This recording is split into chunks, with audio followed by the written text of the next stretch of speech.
Proverbs 9, verse 15 through 21. We looked at 15 and 16 somewhat last week. 15 being the rod and reproof give wisdom, but a child left to himself bringeth his mother to shame. And then when the wicked are multiplied, transgression increaseth, but the righteous shall see their fall. And so here we have basically establishing the principle that all discipline, civil and spiritual, is established in the home. Okay? This is where it is established. I mean, people have said that the family is the cornerstone of all society, right? And so if it breaks down in the family, then it's going to break down throughout society. Of course, when it comes to children, you want to have the rod and reproof give wisdom. Okay? And basically, this is establishing the idea that there needs to be some form of code, a set of rules, a punishment system, if you will, to where children are raised understanding that there are limits. Okay? And if you cross over that boundary, there will be consequences for that. Okay? And they shouldn't be shocked at that. Children should learn to lose. They should learn to lose graciously. Right? Just like they should learn to win humbly. Okay? Because they need to understand that that's part of life. Failing is part of life. Do you know, I've always thought this personally. I've learned far more from my failures than I've ever learned from my successes. I mean, far more. And you know what? That means I've been in school a lot because I failed more than I succeeded. But I learned far more from my failures. You know, it's like Thomas Edison when inventing the light bulb. The story goes, and how numerically accurate it is, but had 100 attempts before he actually got the incandescent light bulb to work. And somebody mentioned to him that he failed 99 times. He goes, nope, I just learned 99 ways not to make the light bulb. Failure is a very important part of life. And not just because you learn, but it teaches you how to fail. It's okay to fail. Okay? It's okay to fail. It's not okay to give up, but it's okay to fail. I think when you give up and walk away from something, you cut school short. Because, well, I failed, so I'm just going to give up. Why? Go back at it again. Try it again. Try it a different way this time. And you know what? You'll find 99 ways it doesn't work. And then the one way it does. But the real value will be in the 99 ways you learned it didn't work. Because it taught you to not give up. See? I've seen too many people who try it one time, it doesn't work, and they just give up and walk away. It's like, if you do that every time if something fails, you're not going to accomplish much in life. And I think that's important that children understand that, and that's established in the home. That we're not expected to be perfect. We're just expected to, when we fail, to get back up, dust ourselves off, and try again. We're not supposed to be perfect, but we're not supposed to be quitters either. And I think that's a good thing to happen in the home. And ultimately, when the wicked are multiplied, the transgression increaseth, but the righteous shall see their fall. Ultimately, the other thing that patience, I think, is important. That ultimately, well, he's picking on me and I'm being treated with, don't worry. Because the wicked are ultimately going to fall. Okay? But isn't Jesus that the righteous falls 7 times, rises again, but the wicked falls into destruction? Patience. Not only should we get up when we fail and try again, but when those who are opposing the gospel, who are opposing us, we should learn to be patient. Things will work out in the end. Okay? And that's, again, another important thing to learn. Verse 17 says, correct thy son, he shall give thee rest, yea, he shall give delight unto thy soul. Now, I think an important thing to understand about Proverbs is it's not necessarily handing you guarantees, okay? Because there's some things you can't control. You can put the food out, but you can't make the dog eat, okay? You can offer them, like this week I found a little leftover salmon. So I thought, the cats love tuna. They love tuna. My mercy, do they love tuna. So I thought, you know what? I'm gonna offer them a little salmon, you know? So I got a little salmon out, and it's pungent salmon. Woo, it's not super expensive salmon. Don't get me wrong. It's a cheap tin, in a can salmon. The bones are so soft you can actually just eat them. That kind of salmon. And so I put a little in the bowl, just a little bit, because they survive off of the kibble, but we give them a little treat. And I walked over there. I put that down. You know what? It was there when I came home after work because they weren't interested in it. You can put the food out, but that doesn't mean they're going to eat. Now, the kibble was eaten down. I know you're looking at me like, but they didn't eat the salmon. I know. Now, you put tuna out there and they'll eat the bowl. I mean, they go after it. But for some reason, weren't interested in that salmon. You can put the food out. That doesn't mean they're going to eat. And you can do all that's right to do as a parent or a grandparent. Let's not forget aunt and uncles and everybody that's involved in a family group. You can do everything right, but it doesn't mean the kid's going to accept it. Okay? They may comply while they're in your home, while they essentially depend upon you for food and clothing and shelter and everything else. They may comply.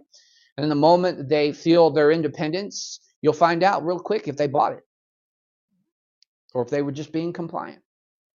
Because again, as I've said before, and we blame parents who say they're godly parents, Christian parents, for a kid who doesn't turn out to be a Christian. We're going to blame the parent. It's the parent. But what happens when you have ungodly parents and you have a Christian kid? You can't. You can put it out because when you have an ungodly parent, what you have is someone's trying to sell the kid that not living for Christ and not worshiping Christ and not is the better way. And the kid rejects it. Kids will make up their own mind and do their own thing in the end. You can only pray that they'll make the right decision if you're setting the right example and doing the best you can in order to point them into the way of the Lord. But never forget this. Salvation is a personal encounter with Christ and a personal decision. As parents, grandparents, aunts, uncles, we cannot make those decisions for the kid. Okay? And many parents, I think, in one sense, are getting in trouble, okay, because they are, in essence, trying to make the decision for the kid. You don't ever make the decision for the kid, by the way. You're just fooling yourselves. In that they will keep telling the kid they're saved because of something the kid did when they were 2.5. You know what I'm saying? They instead of asking the kid and inquiring to see where the kid is at, okay, because of a shared experience that the parent and the child had, they keep reassuring the child they're okay. That is a very dangerous thing. Nowhere in Scripture does it says my confidence in my salvation has to come from the reassurance of my parents. It comes from the Holy Spirit of God on the inside.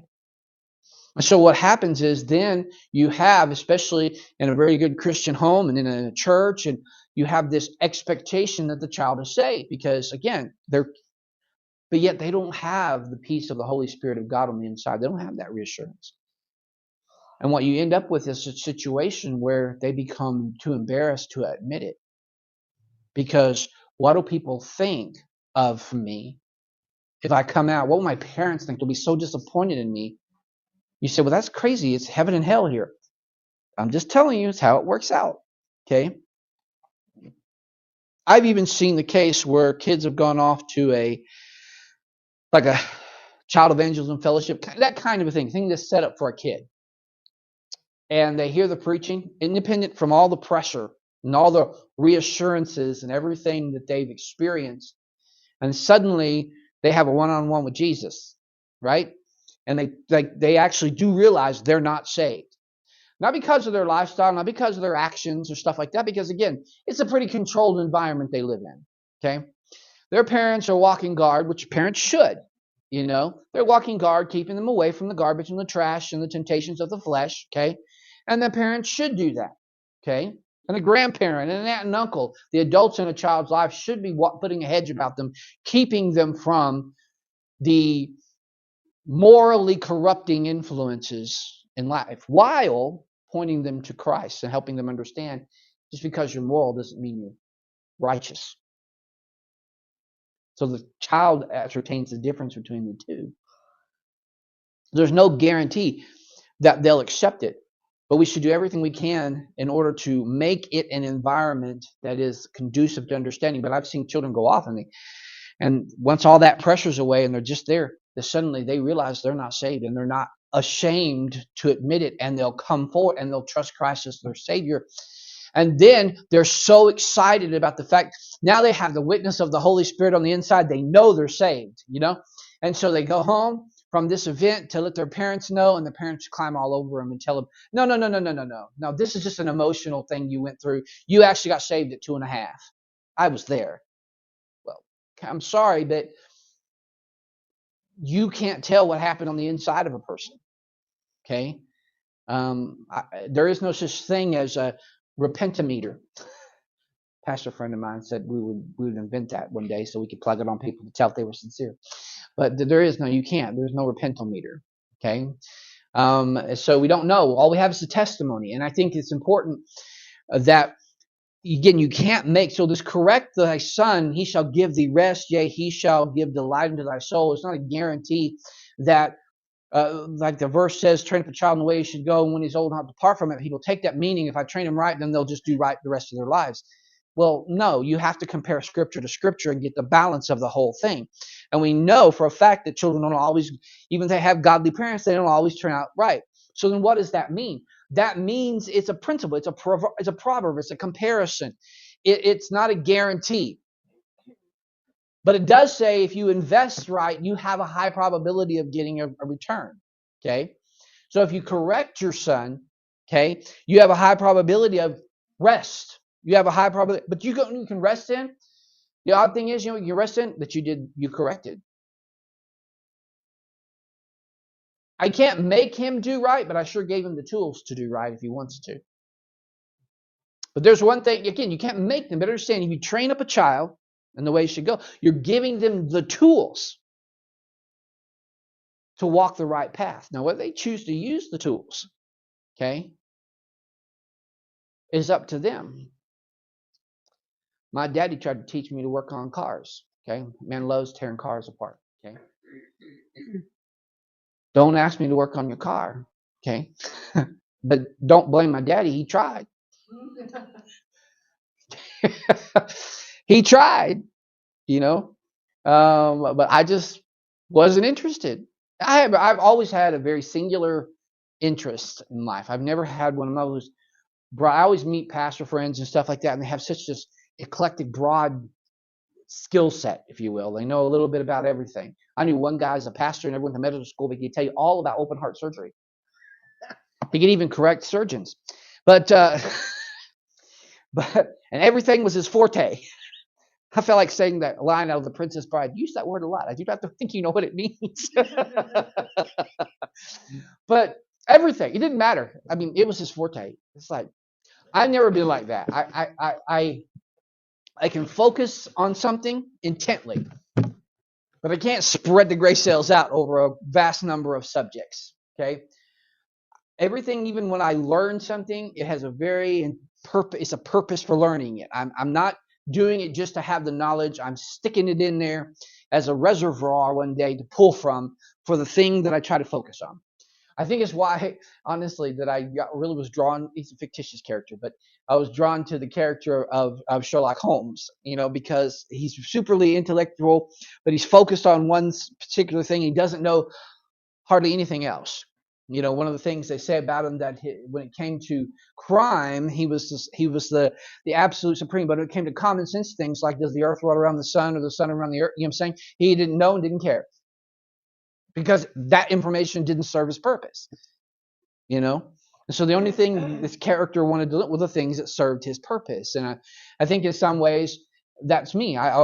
If I can't find how this thing serves my purpose, it's going to go in one ear and out the other, because it doesn't serve my purpose. It doesn't serve what I want to do and what I want to know. So the only way to get me to do it is try to convince me it serves the purpose. If it doesn't, because if I can't convince, then I don't care. I don't know, and I don't care. And I don't know if I'm just lazy or if I just have a very singularly focused thing. But regardless, you can hand them tools, like my daddy tried to hand me tools. You know what I'm saying? But that doesn't mean I'm going to use them, because I'm not interested. But at least you can say you tried. You did your best to hand them the tools. And what you'll find out is eventually, somewhere down the line, there'll come a moment where the tools you handed them, they'll use. I can change tires on a semi truck and the trailer, them things big as this. I can do it. I can do it. You know who taught me to do all that? My daddy, working on smaller tires.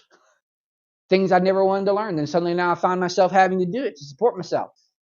Didn't like it, hated every moment of it, but I knew how to do it. It was in there. It all came out, you know. And a lot of times things come up and I'm like, I'm not interested in it. And then something happens and I'm like, oh, this is what's going on. And it was something Daddy stuck in there years ago, cramming it in my brain. It's there. So it's always worth it. Verse 18. Now we end up in something very interesting here. Where there is no vision, the people perish, but he that keepeth the law, happy is he. Now it's very interesting when you get to this particular verse because you see it pulled out and used for many different things, right? People like to make campaigns out of it. You know, in the year 2020, they're like, we're going to have 2020 vision, right? Proverbs 20, you know, they'll say, we're going to have a vision for this church or a vision for this. Otherwise, the people perish. But think of the context. What are we talking about here? We're starting to talk about raising kids, right? And interesting what we're going to go into next here. Because we're in the home. We're in the private government, not the public government, not the ecclesiastical government. Where are we at? We are in the private, in the home. So where is this concept of having a vision really being promoted? Inside the home. And so the question I have to ask myself, what do you see as the purpose for your family? What is the purpose for your family? Do you know interesting thing about, I don't know about Russian descent names and stuff like that, but in a lot of cases with like the English, because the English language, I suppose, is the only reason why it makes it more obvious, that there's a lot of English names were basically handed out either for a region that you lived in or an occupation that your family was noted for. Such as Margaret Thatcher, think of her. Well, Thatchers were people who fixed roofs. You know what that ultimately means? Not her, but at least she married into a family who originally somewhere back there thatched roofs. And so they were handed the name Thatcher because there was a man over there in charge of the religious broadcasting for the BBC whose last name was Bookbinder. What do you think his family did somewhere back along the lines? They bound books. And so the family became known. That was what they did. You know? And so they eventually, that's what they were surnamed. Because that's what that family was known for. We're not going to get into what my family was known for. But that's what their family was known for. Okay? And you have Smiths. Well, a Smith is a blacksmith. So there's these things. Why? Because that's what they were known for. And so the family became known for it. You know, one of the interesting things I see, and I was talking to somebody about it the other day. It sounds a little bit morbid and gruesome, but at the same time, it is the one industry guaranteed that everybody's going to have to utilize at least once in their life. Undertakers. But what I've noticed about a lot of the funeral homes, the undertakers, they're multi-generational. It's like, right? It's like you don't see many out there, a career day, funeral day. It's like the family just keeps the business going, right? And so that's just what they do, right? Not a lot of other industries are like that. But in the funeral home business, because I always thought, what an interesting profession that would be. And but when you find most funeral, it's always like, and isn't it funny? Daniel's funeral home, French's funeral home, it's family. It's family owned and operated. It has been for probably generations. Because this is what they do. So I ask the question, what is the purpose of what vision we have for our families? What is the purpose of my family? See, I was also talking about, leader. No, the family. If the family has a vision, you don't have to worry about society. The family needs a vision. Most families are just units that meet together under the same roof, but they have no real purpose for their family. They just cohabit, and I'm saying there's no great purpose for family. You know, I also noticed when there was these great purpose and that the kids that's what they did, right? Farmers were farmers. I saw this program the other day where this guy was looking at the rural farms in England, you know, which is a whole different world from London, okay, and what we typically think of England. They're very open, very friendly, very, good people, but the thing that you notice, their families have worked those lands for hundreds of years. And this guy was out looking, and he shopped up, and he met this lady was out by the road, and so he pulls up and starts talking to her, and her daughter comes out. She's got a sheep dog with her, and he asks the daughter, "So what are you going to do?" She goes, "I'm going to be a farmer." He goes, "You don't have any desire to do anything else?" She's like, "But that's what we do. That's what we do. We're farmers. We raise sheep. That's what we do. Therefore, everything about it. The only kind of dog she's going to have is a sheep dog, because that's what you have dogs for. You don't have little teacups to put in your purse and walk around. You have a working dog, a dog that works specifically what." And she was just like looking at him like, what else is there to do? This is what we do. Not that I'm sure she doesn't realize there's a whole world of careers and opportunities out there. But for her, this was what we do. We're sheep farmers. It's what we do. He went into a pub after the annual sheep sale. They had one sale a year. And he sold. He talked to this one farmer, and he sold all his sheep at the market, and he made the equivalent of about $52,000 selling his sheep. And you think to yourself, wow, no, that's the only income he's generated the entire year. That's it. And that's going to have to go into a savings account to live off of until the next time, he sells the sheep. And so this guy, and because all of these guys, there's all these guys who travel the world and let you see places you never thought you'd be able to see and go to. They do a good job. And but anyway, so he asked him, "Is there any money?" And the guy goes, "Nah, ain't no money in this. You're never gonna." Nah. He goes, "Then why do you do it?" "Because we're farmers. This is what we do." Whole pub. He went around. No money. But why do you do it? And they looked at him like, "Why are you even asking? We're farmers. This is what we do." And they each one had their own farm, and it's been in their family for generations, and this is who they are. But we're going to have to come back, and I can see it out there, even in rural England in 2026. They get it. Families have a purpose, and this is what they live for. They're not out to make money. They got to have it, but that's just it. They just got to have it, but they don't care if they get rich. They don't care. They spend literally, they work 7 days a week, 10, 12, they just have to get it done. And that's their life, and that's what they live for, is that. And so I always wonder, what about us who like us city dwellers, you know what I'm saying, who don't have these generational farms and things like that? Maybe the reason why children today are so lost is because their families have no purpose. Now, you'll find some with, like, a friend of mine who's a pastor, actually, but his family owned a clothing store. Not a chain, but a clothing store. And all his life, they sold clothes, and while he was pastoring, his parents decided to retire, so they had to close out, and he could tell you everything you wanted to know about clothes, even though he was a pastor. Well, that's because that's what and he was so proud of the fact that his mom and dad ran this clothing store, this little mom and pop clothing store they had there. But there was a purpose behind it. You see what I'm saying? He grew up thinking, I'm the kid at a clothing store. It reminds me. Anybody remember the old the old program, The Many Loves of Dobie Gillis? Did you ever watch that when you were little? Many Loves of Dobie Gillis.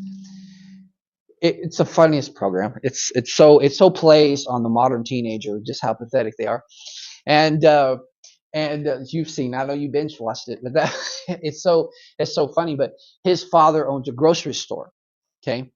A little bitty town, little one street town, blinking light. His father owns the grocery store in town, and his father's constantly trying to get him after school, get in here, help us run the grocery store. This is what we do. But Gillis is always out trying to find the love of his life. And then he has these monologues with the camera, about here. He doesn't get anything, but that's what's funny is hearing his take on why this isn't working and what one has to do. And yet his parents are trying to always pull him back down into reality, but his one biggest complaint is the reason I don't have the love of my life because I don't have any money. Okay, well, dude, your dad's trying to get you to work, to earn money, and so he's always constantly trying to find ways to cheat his dad out of money so he has money to take girls on dates. And he follows any girl that says hi to him is immediately the girl's going to marry the rest of her life. That's it. I mean, and the next girl that says hi is going to marry her. You know what I'm saying? I mean, this kid has it's hilarious. I mean, just a lot because it's so typical. But the funniest part in the relationship dynamics with his parents is he can work and earn money at the grocery store. But instead, he's always cheating them out of money so he can go on dates, But there was always that sense, you're the people at the grocery. This is who you are, right? So where is the vision that we have? I'm not saying everybody ought to be a grocery store person. I'm just saying there needs to be a family vision because where there is no vision, the people perish. Okay? Verse 19, a servant. Here's interesting. Because we've gone from children, okay, and we're going to switch over to domestics. Listen to this. A servant will not be corrected by words, for though he understand, he will not answer. Okay? Now, a domestic, what is a domestic? It's someone you employ to perform a service for you, okay? Then in this case, it's a servant, right? Because back then, larger homes had servants, right? People who did things. And of all different ways of employment, some were slaves, but they were servants, right? And they did things for them. And Susan and I were talking yesterday about it. And she goes, well, the lady in Proverbs 31 had servants. I said, so do you. It's called a vacuum cleaner and a dishwasher and a washing machine. I said, those are our servants today. Because otherwise, we were living back then, we'd employ someone to go wash our clothes and employ someone to wash our dishes. And you'd have to pay a domestic to do that because we didn't have machines. Now we have machines. Okay? And the machines do the work for us. Right? So you're not out there in the stream with a scrub board or like in Haiti with one of them big old stainless steel wash tubs and a little packet of Tide and a scrub. She did that. That's how they wash clothes. And but they employed people to do that. I mean, Haiti is a place where I saw this. They literally had people employed to do all. They didn't have a lot of machines to do things, so they had to employ the populace to do things. Okay. To do various things. Now, we have machines mostly in our homes. You can hire a maid service if you want to, and you can certainly have food catered in if you want to, and there's many ways you can go about doing those things. There are still butlers in the world today. I hate to think what they get paid, but there are still butlers in the world today and things like they can have those servants. But you know what? Anytime we actually employ anyone to perform a service for us, whether they're literally maids and butlers, okay, they are, in a sense, our servants. They're performing a service. So they're our servant, okay? And as a servant will not be corrected by words, for though he understand, he will not answer. You understand? He's a servant. The idea is here, this person is not your kid. It's not your family. But obviously, they're connected to your family. But you can't expect them to respond like your family. Okay? You can't treat them at that level, okay? Because it ain't going to matter, okay? Because a servant is just supposed to do what they're employed to do, okay? You're not trying to grow their character, establish a vision. You understand? They're just doing. Now we have to go on because we have to look at the whole concept here. Verse 20. Seest thou a man that is hasty in his words? There is more hope of a fool than of him. Now go back to 19. A servant will not be corrected by words, for though he understand, he will not answer. Seest thou a man hasty in his words? There's more hope of a fool than of him. Okay, so here's a guy who just lets his words slip. My suggestion is simply this: stop and think, or better yet, pray before you speak, especially when dealing with a domestic. I'm going somewhere with this, actually. Verse 21, we'll sum it all up here. He that delicately bringeth up his servant from a child shall have him become his son at the length. Okay? So if he delicately... Now, it's funny that when I was studying on this and I was reading a lot of commentaries, so many of them just said, we don't know what this means. I'm serious. One commentator after another, we don't know what this means. So I even went outside my scope of the normal ones I read, and the same thing. We're really not sure what this means. He that delicately bringeth up his child shall have him come. Because again, they're looking at it in this concept of a servant, right? And these series of verses that we've gone through are all about domestics, okay? But again, it's about private observations on private government, the home. So, okay, here's the home. We got the kids. We need to have discipline. We need to have order and structure. We need to have a vision. You know what I'm saying? They need to understand who they are and who they belong to and their purpose in life. See, a lot of kids are aimless because they have no purpose. And where's the purpose established? In the home. But because, and here's the other thing I've also observed, and then we'll wrap it up with this, and I say wrap it up, that doesn't mean anything, but we'll wrap it up with this, is that most parents have no purpose. They're doing what they do just to earn money, okay? There is no identity. Money is not an identity, okay? Unless you're a billionaire. No. But money is not an identity, right? Think about it. The richest man I read the other day is still Elon Musk, with hundreds of billions of dollars to his name. Okay? Now then, that doesn't mean that you can go down to a bank and open a vault and key, and there's hundreds of billions of dollars sitting here that belong to him, because most money, paper money itself, is just a promissory note. It's not real. It's just something that physically represents so we can trade. And most people, bank accounts, it's also not real. It's just what you're worth if you combine everything that is considered valuable. If we liquidated everything Elon Musk owned, it is estimated you could get $400-500 billion for everything that, if you liquidated everything. But it's like antiques, though. You got to find somebody who's willing to spend that much for a guarantee. But at the estimate, so that's how they come up with their I'm worth this much. They don't literally have, it's like the Clampetts, $40 million, and every time they went to go down to Drysdale's bank and see the $40 million sitting in there, and when he didn't have it there, they assumed he stole it. And and then they didn't trust him, so they wanted their $40 million so they'd keep it in the house, in a mattress, And so, but that's not how it works. It didn't work like that back in the day with the Clampetts, and it don't work that way today. But he's the wealthiest man. Now, but even though he is supposed to be the wealthiest man on earth, is that what he's really known for? When you think of Elon Musk, do you just think, oh, he's the wealthiest man in the world? You don't, do you?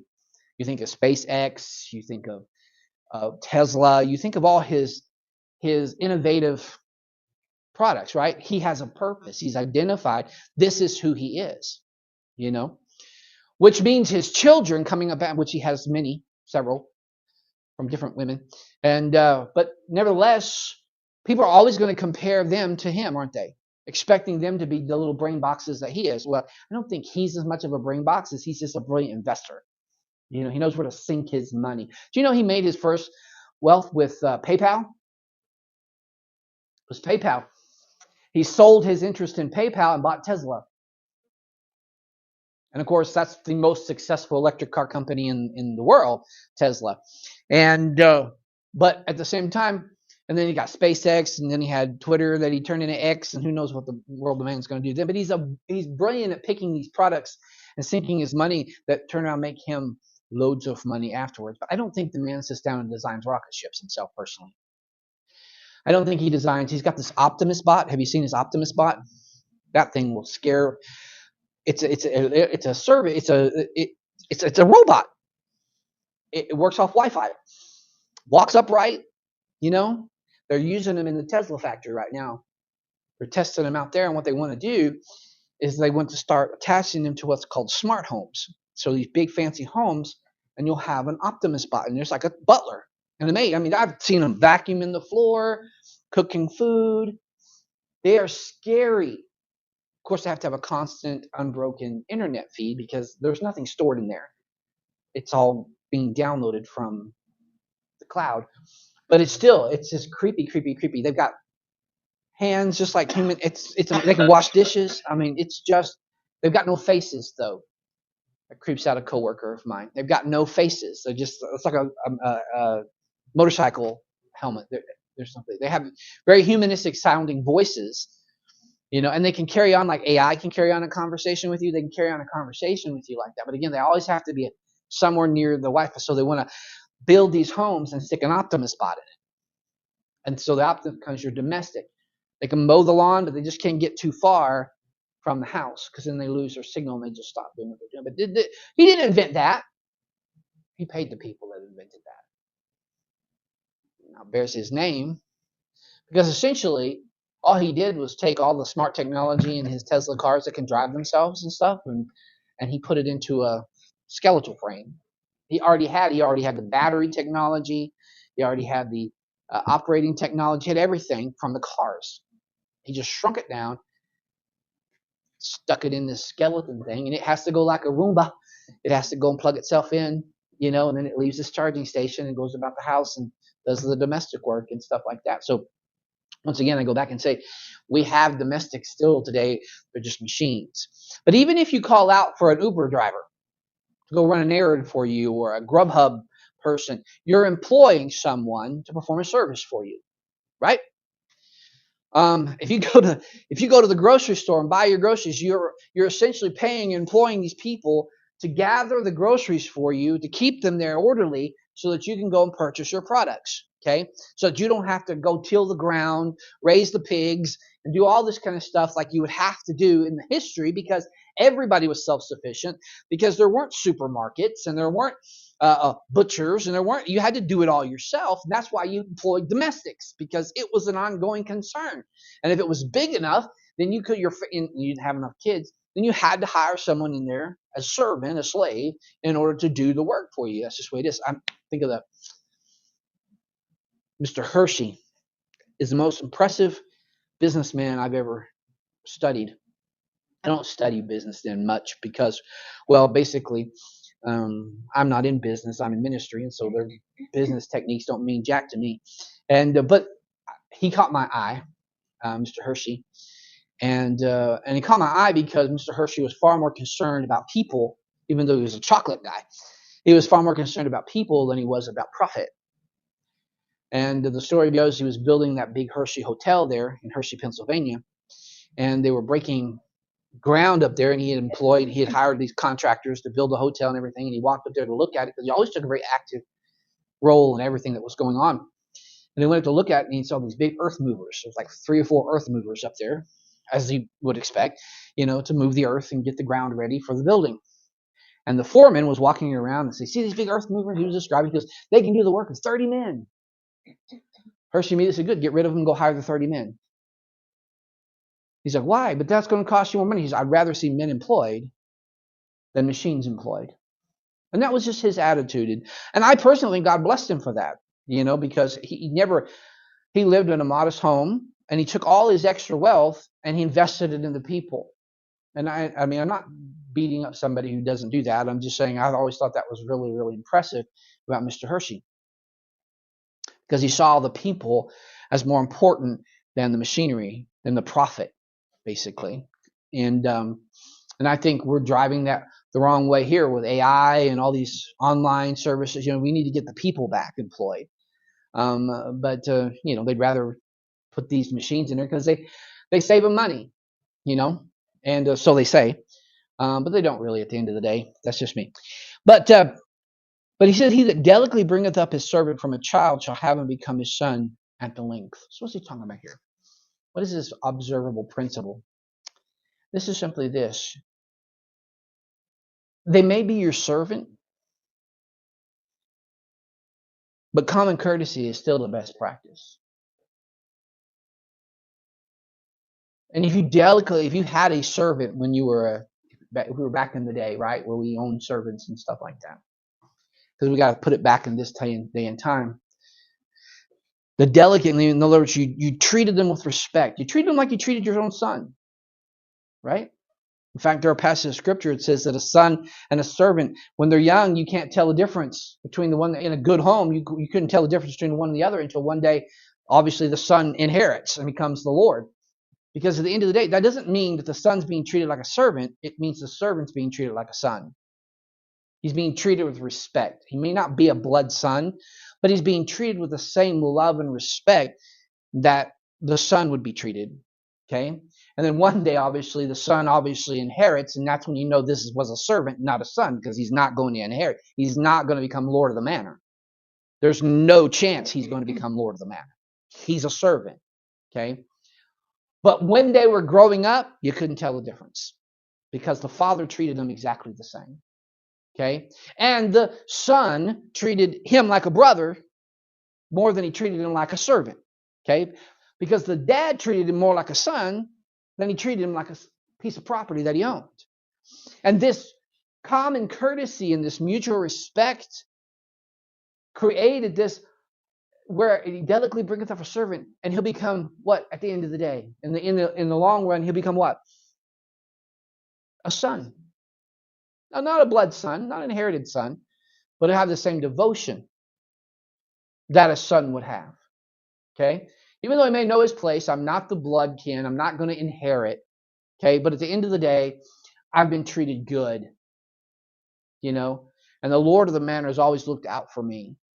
You know?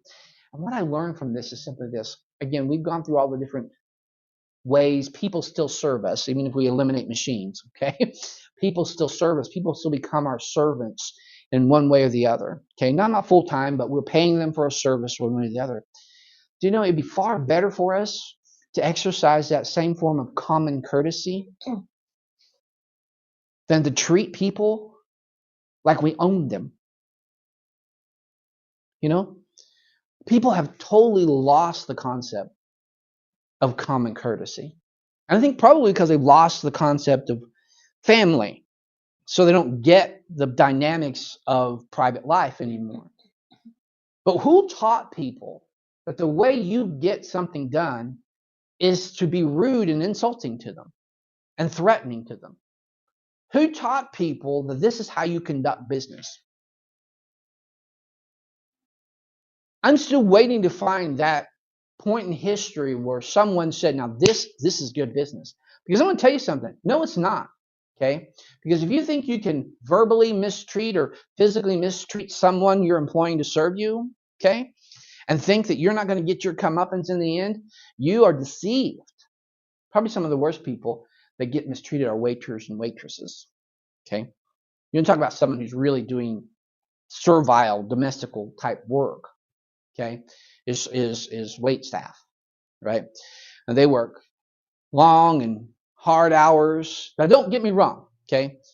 With tips, they usually make more than salaried people. They can make good money. If they're good at what they do, they can make good money. But people treat them like they own them, you know? And I have seen people just berate them, you know, and just scream at them and holler at them and, you know, treat them like dirt, send them off in tears because their egg wasn't cooked quite like they wanted their egg cooked. I mean, something really stupid, you know? And I'm like, oh my goodness. I can tell you, I have worked in the restaurant business. You don't want to offend your waitress. Okay? You don't.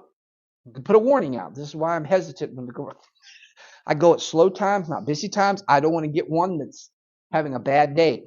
And because I know, okay, there's a reason why that area is blocked off and you can't see it. They can do things to your food. Okay? Don't think you got one up on them. They're sitting back in the back laughing at you. Okay? Because of what they just did to your food. Okay? Don't tick off the person who's preparing your food. That is the dumbest thing you can honestly do.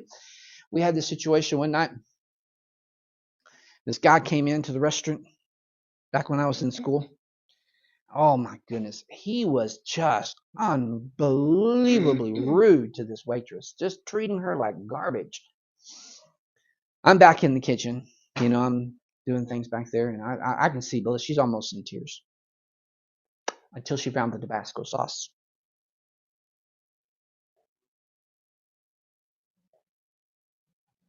And when she found the Tabasco sauce, she laced his hash browns with Tabasco sauce. Now, she knew she wasn't going to get no tip, and he was probably not going to pay his bill. She brought up this big old burly redneck, just thought he could just walk all over women and wipe his feet on them. And so she brought his little, and he started that thing. He started, don't mess with the people that prepare your food. But my question is simply, I'm not justifying the Tabasco. I'm just saying, don't mess with, because at the end, But who taught people that this is how you treat people? Who taught this is how you call people up? Something goes wrong, you call them up, you scream at them over the phone. Demand. My mom always had a philosophy: you catch more flies with honey than you do with vinegar. You can get much further by being kind. When doing customer service work, that I don't do customer service, I have to do customer service, but I don't do customer service work. But we always say it all the time. If someone calls up and is kind on the phone, we will exercise everything at our disposal to help them. Okay? We'll find ways to help them. Okay? When they're kind. But when they are rude and demanding, I've seen the kindest people just dig their heels in and say, nope. Not doing it. Not moving 1 ounce. Nope. I just hang up on them. So I do. I tell them, well, when you're in a better mood, you can call me back. And then I'll hang up. Because the one thing I have implemented over and over again is this: I've told the owners, I'm not going to be cussed out for you. People will treat me with the same dignity they expect me to treat them, or the call's over. It's just that simple. I'm not going to sit there and I'm not going to be verbally abused. Okay? Not going to happen. And I've had the owner, well, he's not the owner anymore, look at me. I told the owner, I said, I'm not going to do that. Do you understand? Okay? He goes, I don't blame you. Because I absolutely. I said, so I'm telling you, when they start swearing at me, I'm going to warn them one time to back it down to a professional and courteous manner. If they do it the second time, all they're going to hear is dial tone. I'm not even going to say goodbye. I'm just going to hang up. Okay? I don't care if I get a bad review. I don't care. I'm not here to be verbally abused. But the sad thing is, who told these people this is how you... If you are that upset, go run around the block. Do some yoga. Just kidding. Do something, calm yourself down, and call before you start talking to another human being. Okay? There is no reason to be like that. Because he that delicately bringeth up his servant. Okay? Someone who treats the people that are serving them with respect and dignity. People are going to make mistakes. Nobody's going to do everything 100% correct. Okay? And by the way, they'll replace them with an Optimist bot. I promise you that Optimist bot is going to make its mistakes. People all say, AI is going to take over the world. I work with an AI program. Do not worry about it. It is not going to take over the world. Okay? It is way too stupid to take over the world. It's not going to take over the world. Okay? I know the threats and everybody's, this Orwellian idea. Let me tell you something. No. Okay? Not going to happen. Well, first of all, I have scripture. I know it's not going to happen. But second of all, this stuff is not as smart as what people make it out to be. It is not.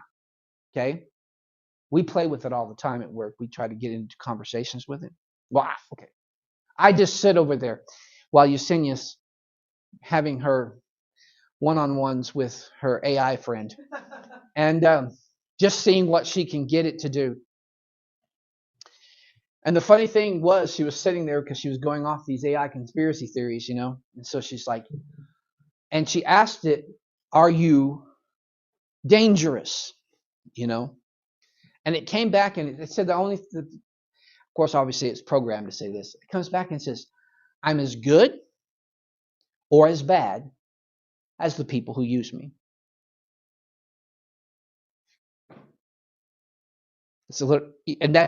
It's not alive. Okay?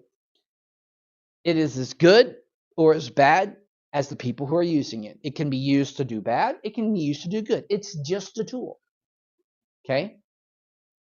It's all it is. It's the people using it that create bad results or good results. But people think, oh no, it's alive. It's going to take over. No, it's not alive. It's not going to take over. But you know what? I have seen people yell at AI programs. Why? There's no idea what you're doing. Your anger means nothing to it. It's completely emotionless. It's not alive. And they always think it's going to take over. This thing hates me. I guarantee you it doesn't. You just don't know what buttons to push. It's a tool. Okay? I could scream at a wrench because it won't fix the car. But is it really the wrench's fault? Or is it the fact I didn't pay attention to what Daddy taught me? Don't blame the tool. Okay? It's the person using the tool.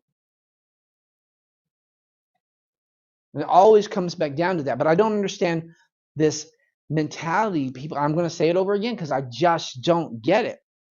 If you want something done, you understand the principle is this is teach the kids. If you want something, be nice. Respect the person that's performing the service for you. Respect the waiter, the waitress. Respect the people down at P&M. Respect, you know what I'm saying? Respect the people that you're conversing with and performing a service, and treat them with dignity and respect. Hey, they're working.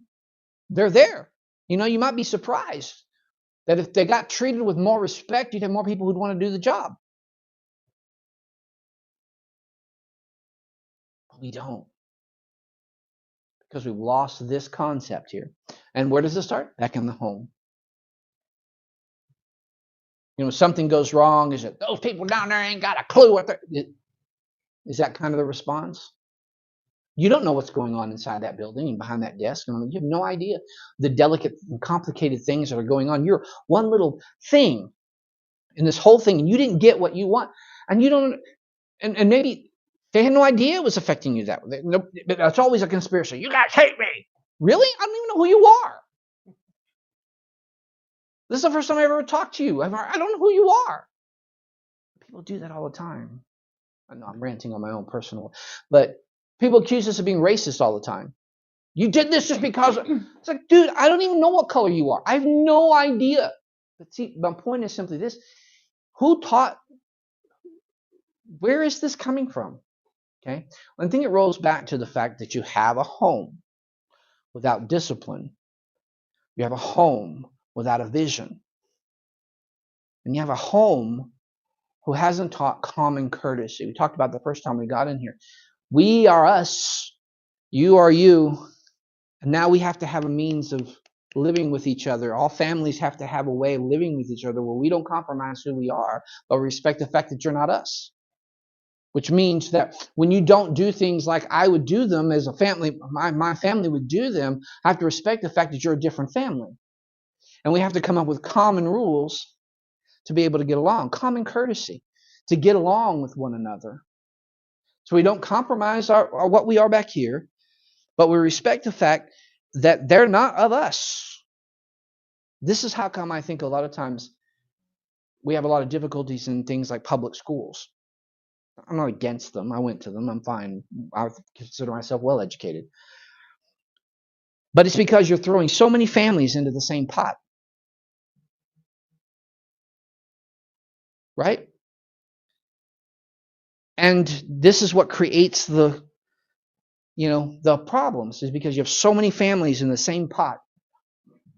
And you don't have very good skills to govern this where you are you're your family. And this is how we're going to behave here, because of the fact that you have your family, you have your family, you have your family. You all have your beliefs and your customs, and that's wonderful and it's good, and it makes for a wonderful tapestry of society. But now we're getting together and we're going to have to, do this here. But this is what creates so many problems. Even in the seminary, I had the same thing. Different families and churches showing up to go, and you get phone calls from parents and pastors and, screaming at you because you're not doing it. Well, dude, this isn't your school. This isn't your school. You're not paying the bills. You're not running the place. You're going to answer to God for this. So I hadn't called in you wanting to ban that textbook and ban. Oh, it was a constant thing. It was a constant thing. And don't even get it when it came to dating. Don't allow them to date. I'm not doing that. I'm okay. That's not my job. Okay. Tell them not to date if you don't want them to date. Well, they won't listen to me. Well, that should tell you a lot, doesn't it? Well, that should tell you a lot, didn't it? If they have no respect for you to follow your advice, don't look to me to be the police officer over here to enforce your will. Pull them out. Cut them off. Do whatever you got to do as a parent or as a pastor. It's not my job to police your students. First of all, they're adults and do whatever they want to do, but within the law and the rule book. But at the same time, it's just no. I'll come up with a neutral way we're going to behave, and the other stuff I don't care about. I don't care. I never advised anybody on dating, did I? Didn't care. I didn't care who married who. I'm there to educate you for the ministry. I'm not there to counsel you on marriage. Do I need your permission? No. Your parents are good with it. Your pastor's good with it. If they want to input in it, great. If they don't care one way or the other, I don't care. You break my rules, I'll kick you out of school. But I don't care who you date, and I don't care who you marry, and I don't care. I mean, I care. Don't get me wrong. As a person, I care. But as an administrator, it wasn't my business to do with that. And that irritated some people because some people loved it, and some people just were totally irritated. But I had to come down to this, that there are so many different churches here. Okay? So many different families here. I cannot and I will not jump about on one foot to the other to appease and appeal to all the different belief systems and customs and families. I'm just not going to get involved, because you just need to learn how to live with each other without compromising your views. And I really think when it comes to public government, its number one job is to make sure that the gospel can go freely. Okay, it has an obligation to God Almighty to make sure the gospel can be preached freely. Private government is where really the emphasis comes. Public government shouldn't even get involved in stuff down here. Okay, it should set the discipline of what's right and wrong. It should turn around and set the vision for what we are and who we are, and it should turn around and teach the common courtesies necessary for us all to get along. I'll give you my one illustration. My favorite president, George W. Bush. Okay, who's becoming wildly less and less popular. I don't care. I like the man. When he was governor, running for his second term as governor of Texas, there was a racial incident that took place. These bunch of rednecks had grabbed this black dude and literally dragged him down the road. This is like, you never thought it would happen in the day and time we were in, but they did it. And so the big issue, you know how they do. Then all of a sudden the politicians get on there because they got to kind of find a way to do what? They got to fix this, right? Right? They're going to find some law to make us all get along. Does it ever work? No.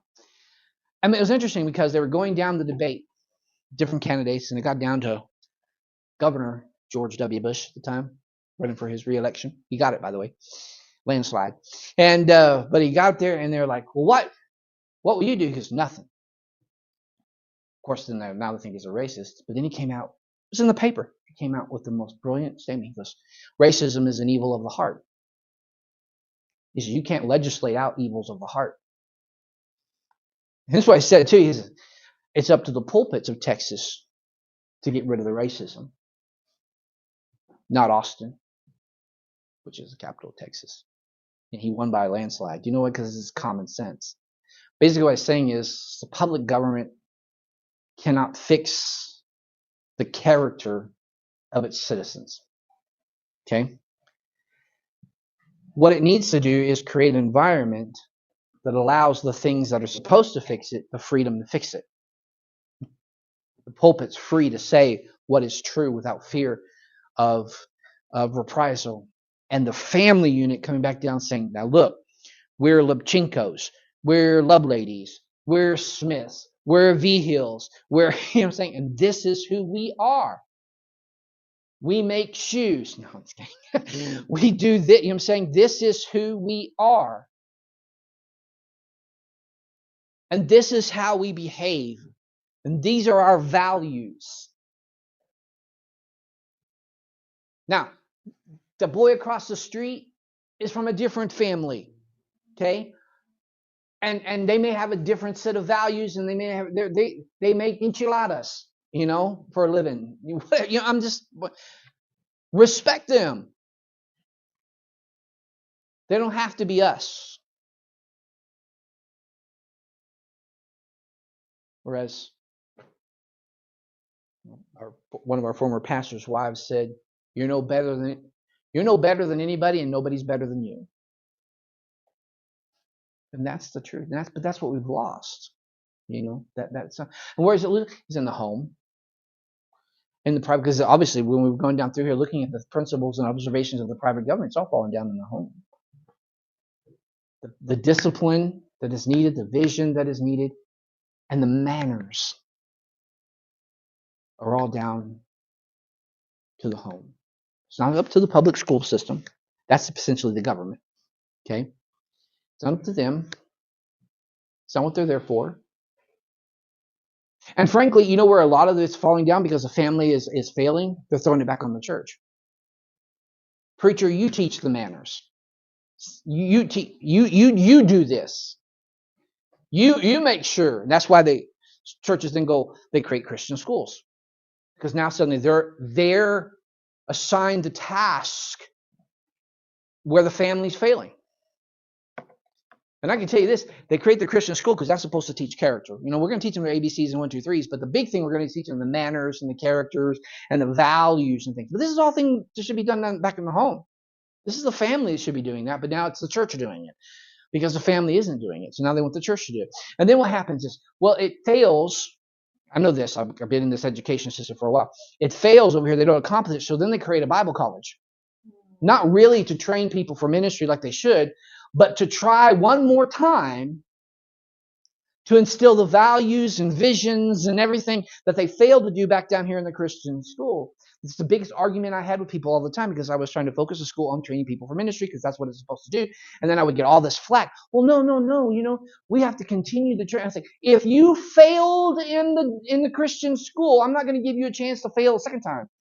You didn't. The purpose is wrong. It's not our job.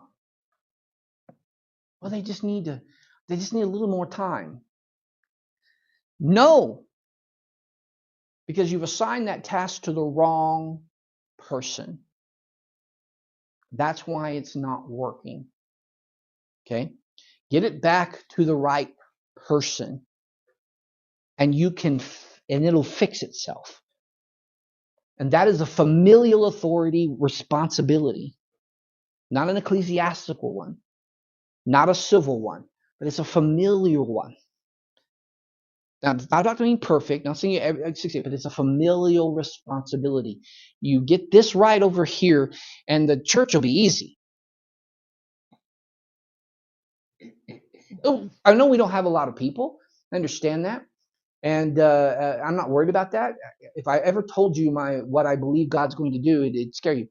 But and the time frame that we're talking about. So, but at the same time, it doesn't matter. The wonderful thing about it is, as I said back when we first started this thing, when you guys came through the door with this little, what was she? 2? Okay.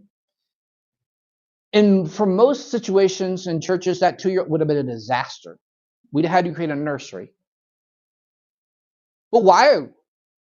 Because there's no discipline, there's no order, there's no vision, there's no nothing in that kid. And that's why we got to get him out of the auditorium. Because we can't.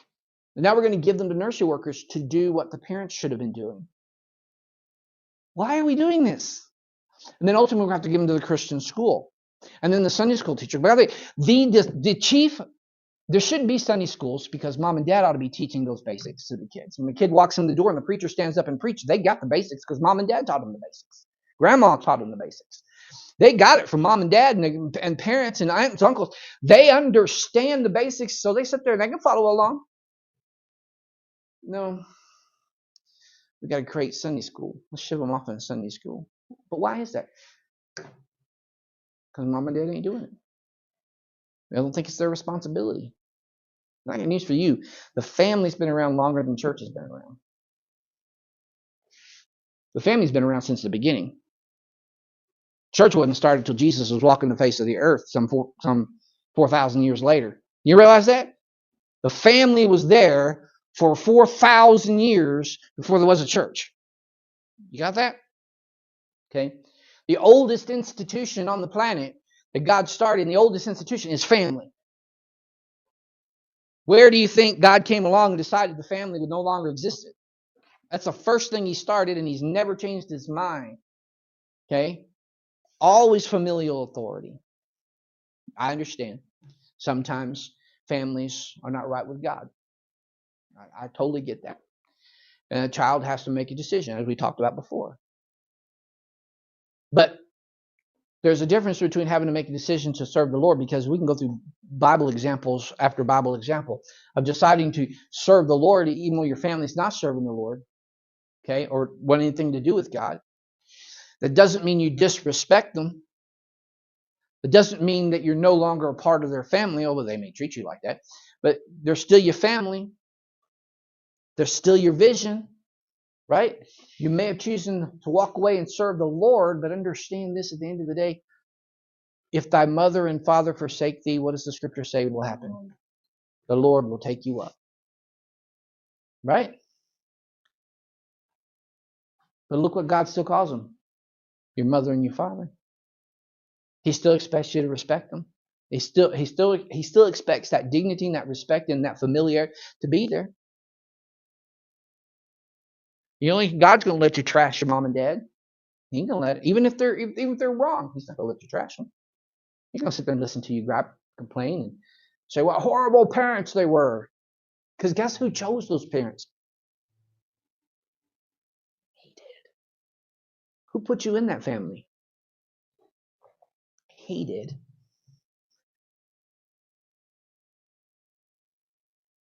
One pastor friend of mine said, and he was doing a comparison and contrast to myself and himself. His dad was a pastor, and real strong family. And he made this, and of course mine aren't, but he made this statement one day. He says, I had to have my parents because God couldn't trust me to do right. For you, he trusted to do right. And so he didn't give you the strict parents that he gave me, because he knew you would make the choice to follow God regardless. Where I had to have heavy influence on me to get me to want to serve Christ. Now, I'm not necessarily agreeing with every fine detail, but I appreciate the sentiment. To understand, why does God give one person? Because God looks down and says, you can handle this. You will come to me even with these parents. You, on the other hand, if I don't give some strict Christian parents, there's very little chance you're coming to me. Okay? And even then you may not, but at least I'm going to give you every advantage I can give you. You over here, you know what? You're going to pull yourself up by your bootstraps. You're going to figure this thing out. I know you are. And so I'm going to put you through this. Okay? Because I trust you can do that. Well, I wish we could get back to the understanding that God is not a God of comfort and feather beds. That he chooses us to go through bad things for his honor and for his glory. He gives us parents that aren't going to do right, and he full well knows it because he trusts you to do right. That he sends you through physical suffering, he sends you through all kinds of things because he could have picked you up and he could have put you right where you think you wanted to be. But he knows and he chooses you for this toil over here, for this struggle over here. And he said this, he used as a tool to be thankful for the parents that he gave you because he chose those parents. And through those parents, you develop whatever discipline you have. Some on purpose and some, I wouldn't say by accident, but you learned it. It's like school. All learning is really self-taught. All education really is self-taught. Some students, you hand the textbook, and that's all they need. They're going to devour it, figure it out. Some's got to have somebody sitting there constantly trying to get them to read the book and learn. And even then it's going to be a struggle. And how much they learn, we never know. Okay? Because they're not very self-motivated to do it. But can I tell you something? Everybody had the same tool and opportunities. It's weird in 2026 to wave a tablet and go, everybody, a book. And it doesn't have the same effect. But it's that opportunity. Families have a very specific point. Now, next week, we're going to start in on looking at the things that corrupt both. Okay? Very common things, but they'll corrupt both the civil government and the familial government. The ecclesiastical government. It's just that this chapter doesn't really jump into the ecclesiastical government. You know why? Because church hadn't been started by Jesus hundreds of years later. It's not there. So Proverbs is dealing with that. Just the governments that it has to deal with, which is the government of the kingdom, if you will, the civil government, and the familial government, mom, dad, and grandma and grandpa, and family, and how it grows. Because the two should complement each other. And the two should create a society in which we could all prosper and do well in. And even when we have a struggle, we can struggle together and come out the other end. But it's just everywhere I look. It's either the government's trying to do something that really, I think even the government stepping in is because the family has failed. I really do. The family fails, and then something else jumps in because we got to live, And so the family fails to teach the vision. The family fails to teach the discipline. The family fails to teach the courtesy, and so they end up doing people wrong, and then the state has to step in order to stop it. So, all right. Well, let's pray, and then we'll be dismissed. Father, thank you so much for today. Bless now, please, as we go our separate ways. And Father, we just ask, please now, that you strengthen us.